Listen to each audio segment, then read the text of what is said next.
নমস্কার, আমার নাম অনির্বাণ গুহ এবং গল্প স্বল্পর আড্ডার আসরে আপনাদের আরো একবার স্বাগত। আজকে আমরা আলোচনা করতে চলেছি বিভূতিভূষণ বন্দ্যোপাধ্যায়ের চাঁদের পাহাড় উপন্যাসটি নিয়ে। যেই উপন্যাসটি নিয়ে কথা বলতে আরম্ভ করলে বোধহয় বাঙালিদের আলোচনার বিষয় থামে না, সেই উপন্যাসটির আমি একটি ভুল ধরতে চলেছি আজকে। বেশি কথা না বাড়িয়ে সরাসরি আলোচনাতে চলে যাব। তবে তার আগে আমি চাঁদের পাহাড় উপন্যাসটিতে যে ভূমিকাটি রয়েছে বিভূতিভূষণ বন্দ্যোপাধ্যায়ের, সেটি কিছু লাইন আমি আপনাদেরকে পড়ে শোনাতে চাই।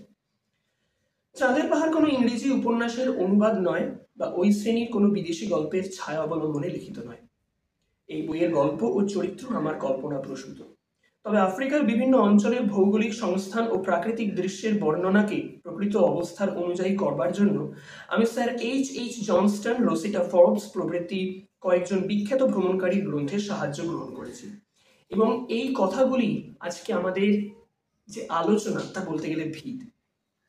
বিভূতিভূষণ বন্দ্যোপাধ্যায় আফ্রিকার যে ছবিটি এঁকেছেন এই উপন্যাসটিতে, তার বেশিরভাগটাই উনি নির্ভর করেছেন বিখ্যাত ভ্রমণকারীদের গ্রন্থ এবং সেখান থেকে পাওয়া তথ্যের উপর।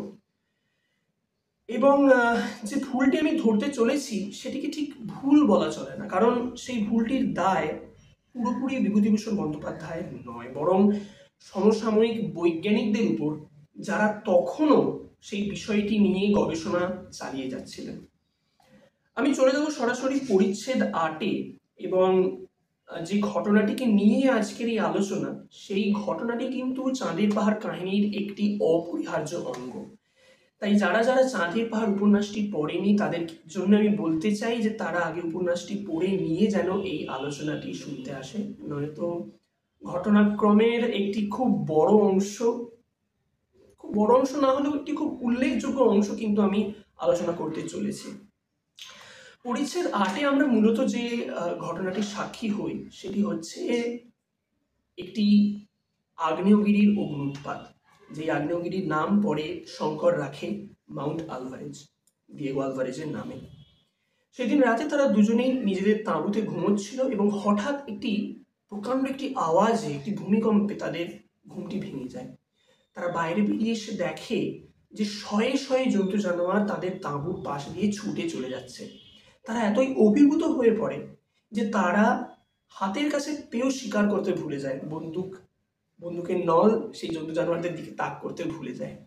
এবং তারপরে তারা যেটি চোখের সামনে মেলে উঠতে দেখে সেটি তারা বোধহয় স্বপ্নেও কল্পনা করেনি। সামনের যে পাহাড়টি তারা দেখে আসছিল তার আগের দিন থেকে, সেই পাহাড়টিতে অগ্নুৎপাত ঘটতে আরম্ভ করে, আগ্নেয়গিরির বিস্ফোরণ হয় এবং চারিদিকে ছাই, গন্ধকের গন্ধ এবং তার সঙ্গে সঙ্গে বড় বড় আগ্নেয় শিলা খসে পড়তে থাকে। তারা নিজেদের প্রাণ নিয়ে পলায়ন করে এবং তার পরের দিন সকালে কি ঘটে সেই জায়গাটি আমি আপনাদেরকে একটু পড়ে শোনাতে চাই। সূর্য উঠবার সঙ্গে সঙ্গে অগ্নুৎপাতের যে ভীষণ সৌন্দর্য অনেকখানি কমে গেল, কিন্তু শব্দ ও পাথর পড়া যেন বাড়ল। এবার শুধু পাথর নয়, তার সঙ্গে খুব মিহি ধূসর বর্ণের ছাই আকাশ থেকে পড়ছে। গাছপালা লতা পাতার উপর দেখতে দেখতে পাতলা এক পুরু ছাই জমে গেল। সারাদিন সমানভাবে অগ্নিলীলা চলল। আবার রাত্রি এলো। নিচের উপত্যকা ভূমির অত বড় হেমলক গাছের জঙ্গল দাবানলে ও প্রস্তর বর্ষণে সম্পূর্ণ নষ্ট হয়ে গেল। এখানে যে প্রস্তর বর্ষণটির কথা উল্লেখ করেছেন বিভূতিভূষণ বন্দ্যোপাধ্যায়, সেটি যদি ভূতাত্ত্বিক দিক থেকে আমি বলতে চাই তাহলে সেই প্রস্তরগুলিকে বলা হয় বম্ব, ভলক্যানিক বম্ব, আগ্নেয় শিলা, যেটি একটি অগ্নুৎপাত চলাকালীন যে বিপুল পরিমাণে একটি বায়বীয় পদার্থ এবং ম্যাগমা পৃথিবীর অভ্যন্তরীণ থেকে উঠে আসে। সেই প্রকাণ্ড বিস্ফোরণে অত্যন্ত বড় বড় পাথরের শিলা আকাশে অনেক দূর অবধি উঠে গিয়ে মাটিতে এসে পড়ে এবং এই পুরো প্রক্রিয়াটিতে তাদের গঠনগত কিছু পরিবর্তন উল্লেখ করা যায়, তবে সেটা একটু আমাদের আলোচনার বিষয় আজকে নয়। এরপরে কিছুটা অংশ আমি পড়ছি। রাত দুপুরের পরে একটা বিরাট বিস্ফোরণের শব্দে ওদের তন্দ্রা ছুটে গেল। ওরা সভয়ে চেয়ে দেখলে জ্বলন্ত পাহাড়ের চূড়ার মুন্ডুটা উড়ে গিয়েছে। নিচের উপত্যকাতে ছাই, আগুন ও জ্বলন্ত পাথর ছড়িয়ে পড়ে অবশিষ্ট জঙ্গলটাকেও ঢাকা দিলে। আলভারেজ পাথরের ঘায়ে আহত হলো। ওদের তাঁবুর কাপড়ে আগুন ধরে গেল। পিছনের একটা উঁচু গাছের ডাল ভেঙে পড়ল পাথরের চোট খেয়ে। সকালে বেশ স্পষ্ট দেখা গেল মোমবাতি হাওয়ার মুখে জ্বলে গিয়ে যেমন মাথার দিকে অসমান খাঁজের সৃষ্টি করে, পাহাড়ের চূড়াটার তেমনি চেহারা হয়েছে। কুলপি বরফটাতে ঠিক যেন কে আরেকটা কামড় বসিয়েছে। এই পাহাড়টির বিবরণ কিছুটা আগেও এইভাবে করা ছিল যে সেটি দেখতে এক কাপ কুলপিতে যদি কেউ কামড় বসায় যেরকম একটি খাঁজ দেখা যাবে, পাহাড়টির রূপ সেই রকম। এবং আগ্নেয়গিরির পরে দেখা যাচ্ছে সেই কুলপিতে যেন আরেকটি কামড় আরও কেউ বসিয়েছে। এবং আজকের আমাদের যে ভুলটি সেটি মূলত এখানেই লুকিয়ে রয়েছে। আসলে আগে এটি বিশ্বাস করা হতো কোনো আগ্নেয়গিরির অগ্নুৎপাতের আগেও পরে সেই পাহাড়টিকে লক্ষ্য করে বৈজ্ঞানিকরা দেখেছিলেন যে তার চূড়াটি যেন উবে গিয়েছে, যেন উড়ে গিয়েছে কোথাও। সেই চূড়াটি আর নেই, বরং একটা খাঁজ সৃষ্টি হয়ে আছে। এবং আগে এটা বিশ্বাস করা হতো সেই যে প্রকাণ্ড বিস্ফোরণটি ঘটছে অগ্নুৎপাতের সময়, সেই বিস্ফোরণটিতে পাহাড়টির চূড়া চুরমার হয়ে ভেঙে গিয়ে চারিদিকে ছড়িয়ে পড়েছে, যার উল্লেখ বিভূতিভূষণ বন্দ্যোপাধ্যায় এখানে করেছে যে নিচের উপত্যকাতে ছাই আগুন পাথর ছড়িয়ে পড়ল একটি বিশাল বিস্ফোরণের সাথে। কিন্তু পরবর্তীকালে গবেষণায় এটি দেখা যায় যে আসলে ঠিক এই কারণে কিন্তু ওই খাঁজটা বা ওই গহ্বরটি সৃষ্টি হয় না। গহ্বরটি সৃষ্টির মূল কারণ হচ্ছে আগ্নেয়গিরির থেকে যখন ওই বিপুল পরিমাণে ম্যাগমা এবং গ্যাস বেরিয়ে যায়, তখন ওর ভেতরের অংশটা, পাহাড় চূড়াটা ঠিক ভেতরে জায়গাটা ফাঁপা হয়ে যায়। এবং যেহেতু সেখানটা আর কিছুই থাকে না উপরের পাথরের চাপটাকে বহন করার জন্য বা ওই ভারটাকে, ওজনটাকে ধরে রাখার জন্য, সেই জন্য পাহাড় চূড়ার যে পাথরগুলো দিয়ে তৈরি সেটা নিজের ভারেতেই নিচের দিকে ধসে পড়ে যায়। এবং তখন এটি বিশাল গহ্বর সৃষ্টি হয়, যেটিকে এখন ভূতাত্ত্বিক ভাষায় বা ভূতাত্ত্বিক শব্দটি যেটি ব্যবহার করা হয় সেটি হচ্ছে ক্যালডেরা। এবং এই পুরো ঘটনাটিকে বলা হয় ক্যালডেরা সাবসিডেন্স। এবং যে ঘটনাটির উল্লেখ বিভূতিভূষণ বন্দ্যোপাধ্যায় করেছে, আমার বিশ্বাস তখন বৈজ্ঞানিকদের ধারণা ছিল যে ওই আগের যে অনুমানটি, যে একটি বিশাল বিস্ফোরণ সেই পাথরগুলো ছড়িয়ে পড়ে যাচ্ছে। বছরের পর বছর গবেষণা হতে থাকে এবং ধীরে ধীরে এটি স্থাপিত হয় এই ধারণাটি যে আসলে বিস্ফোরণতে পাথরগুলো, চূড়ার পাথরগুলো ছড়িয়ে ছিটিয়ে যাচ্ছে না, বরং তারা ধসে গিয়ে সেই গহ্বরটি সৃষ্টি করছে।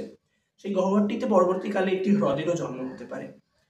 তাই এখানে মোমবাতি হাওয়ার মুখে জ্বলে গিয়ে মাথার দিকে যে অসমান খাঁজের সৃষ্টি করছে এবং পাহাড়ের চূড়াটিতে মনে হচ্ছে যে কুলফির কামড়টিতে আরেকটি কামড় কেউ বসিয়েছে, সেটি যেহেতু বিভূতিভূষণ বন্দ্যোপাধ্যায় তার ব্যাখ্যাটি করেছিলেন তখন যে উপলব্ধ ছিল সেখান থেকে, তার সেই তথ্য থেকে, সেই বৈজ্ঞানিক বই ঘেঁটে। কিন্তু এখন যেহেতু সেই ধারণাটি একটু বদলে গিয়েছে, তাই আমরা এখন বলতে পারি যে চাঁদের পাহাড়ে থাকা এটি একটি ছোট্ট বৈজ্ঞানিক ভুল।